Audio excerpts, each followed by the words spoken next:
Hello guys, welcome to another day with Zimaleta. Today I got something very exciting to share with you guys, and I really do mean it. As you could see, my Sprinter is running. Everything is good. If you've been keeping up with my videos, you know that I just installed the transmission, and I also basically had to remove the drive shaft, put the drive shaft back in there, all the oil cooler lines, and all the shifters and 13-pin connector and switches and stuff. Also removing the valve body and cleaning everything up, and basically like a lot of work that went into it. I first had to pull this transmission out, leave it aside, pull another transmission out of that white van that's sitting over there, and install another transmission here. I also had a problem with the starter, if you guys seen that video, where the starter actually fell apart, the actual solenoid piece, where the number 10 bolt goes. I believe it's a negative over there. So guys, just some things that was just going on. But anyways, every time you're doing something, you're bound to run into some kind of surprise, some kind of problem that you're gonna need answers to. And I thought that I will need to contact some of my friends to get answers today to my problem, okay? Because it was not as perfect as it seems. My Sprinter, when I actually put everything together, I put the steering column back, I did everything.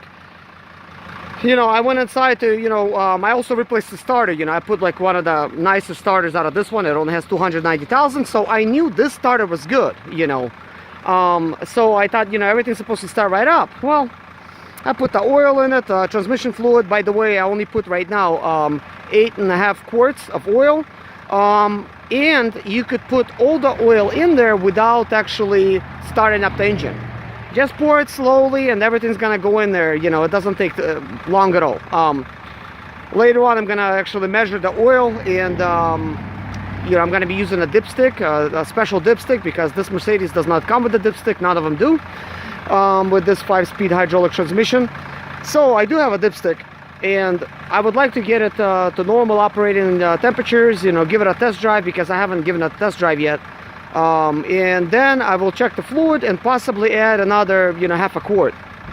And usually if you're replacing your transmission fluid, about 8.5 quarts is enough. If you have drained your torque converter and you drained your, oil pan and removed it. But since I've removed the actual valve body and, my oil lines were down, I kind of maybe lost a little bit of oil, I think typically this Mercedes takes about maybe 9.5 quarts all total in the complete system. So my transmission has been out, it's been sitting, and it had plenty of time to completely drain out. So I think it may need at least 9. So anyways, getting back to this issue here, and this is of course why I'm talking about the transmission, is because this problem will occur if you're doing your transmission. If you're doing that work, you might run into this problem. You're gonna know, what's going on. Why is my van not starting? You go inside, put your key inside of the ignition. You got all your fluids, everything's already done. So you're gonna twist your key, and it's not gonna be starting at all. Like you'll hear the lights beep, everything's normal, your radio's gonna come on and whatnot, but it's just not gonna start. It's just gonna be completely dead, no ticks, no clicks, nothing. And in that case, if this happens, this is the problem, okay? If this happened to you, first, put your transmission in neutral. Try to start it in neutral. If it does start in neutral, then I have a solution for you.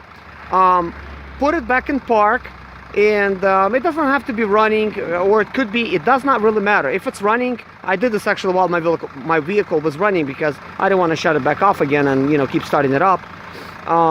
So this is what you gotta do. You gotta leave it in park, have it running or not running, it does not really matter. Climb underneath your Sprinter and check where your transmission lever is. And I'm not going to be climbing under this Sprinter. I'm going to go in my garage and I'm going to show you what lever I'm talking about. Alright, I'm in my garage, and this is the lever that I'm talking about. This transmission is currently upside down, as you could tell. It is completely upside down. So basically, this lever actually supposed to be all the way back, because this would be the front of the transmission. This is on the driver's side of the transmission. Of course, you already know that, but I just kind of get the right orientation for you, because being upside down, it's kind of hard to tell where it needs to be. But the lever should be all the way to the right, all the way to the right.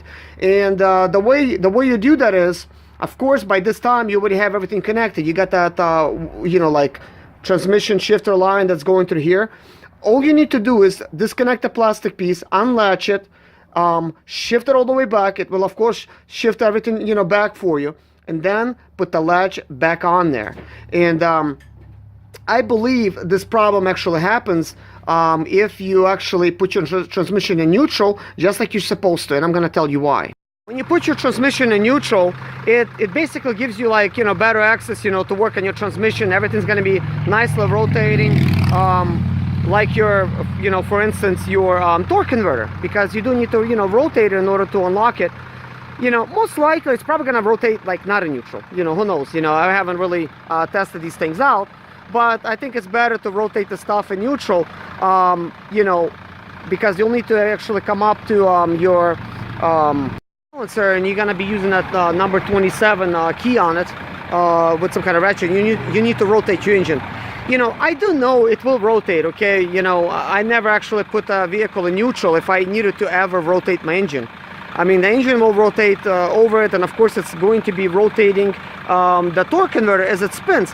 But anyways, you know, the Mercedes actually advises you put it in neutral, and you know, that's the way I actually follow, you know, this kind of situation, and I keep things in neutral. But when you're gonna put everything back and everything is still in neutral, you know, your shifter, once you know, put that little latch on there and lock it up, there's no way to really know where the latch is supposed to be, because, you know, when you remove the transmission, you're gonna move it. Unless you have marked it, then you're gonna know exactly where it goes. But anyways, like I told you, it's pretty easy to figure out if you know, if you put in park, it needs to be all the way to the right. So another thing I wanted to share with you, of course, you're going to be installing a drive shaft, and basically I'm gonna show you easy way that you could do it. Basically, well, I don't need to be underneath here, but you could see the drive shaft back there. So the reason I'm gonna be over here, so you could remember exactly what I'm talking about. Sorry for the noise if you hear a lot of it back here. I'm gonna go ahead and get out of here. I'm going to stand over here and explain to you guys. Whenever you're attaching your drive shaft back up to the transmission, first attach the very first piece to the actual transmission before you attach anything else, because it's going to be super easy, and if your transmission is in neutral, that propeller on the back, it's going to be rotating pretty nice. So attach those 4 bolts. You could easily spin it all the way around because it's in neutral, and get all those bolts tightened up. Then the next piece you want to attach is one of those like bearings. I kind of forgot like what they're called now, but you know, those bearings that's basically, you attach it, it's like a U type of bearing, you know, it attaches to the body of the Sprinter. First attach the first piece, kind of like, you know, like over there, you know, like one of the bearings, and then don't attach the other bearing. Go ahead and go all the way to the back of your differential and attach that piece. Everything's still nicely rotating, you'll have nice access, you know, to all the bolts. Attach that piece. Then it's actually going to be much easier, because you know, you'll have to use less force, you know, less of your strength to attach this other bearing. This is the way I do it. It's very simple.